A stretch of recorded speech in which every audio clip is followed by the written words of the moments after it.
The statement comes after US President Donald Trump retaliated with a 100% tariff threat.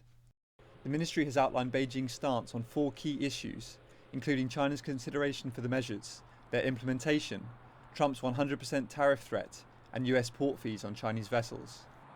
China says the move is a legitimate step to improve its own export control system in accordance with laws and regulations. It notes that medium and heavy rare earth related items have important applications in the military field. China says export control does not amount to a ban, and applications that comply with regulations will be approved. Beijing also stresses that it had notified relevant parties prior to the announcement. Regarding the implementation, China says it will carry out license reviews in accordance with laws and regulations. It will actively facilitate applications that are compliant, including for civilian use. Beijing urges calm and says it will work with all parties to ensure the stability of global industrial and supply chains. China says President Trump's 100% tariff threat is not the right way to deal with China.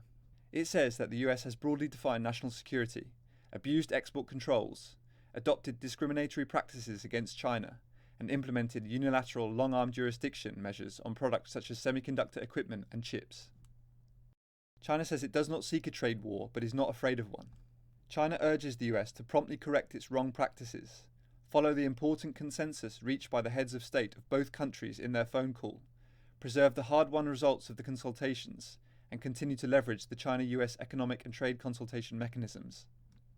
The Chinese Ministry of Commerce says Washington's decision to impose port fees on Chinese vessels violates World Trade Organization rules and contravenes the principles of equality and reciprocity.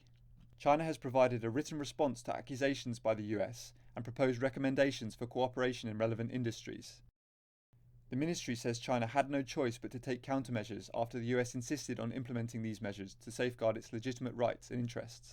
China urges the US side to return to the right path of dialogue and consultation.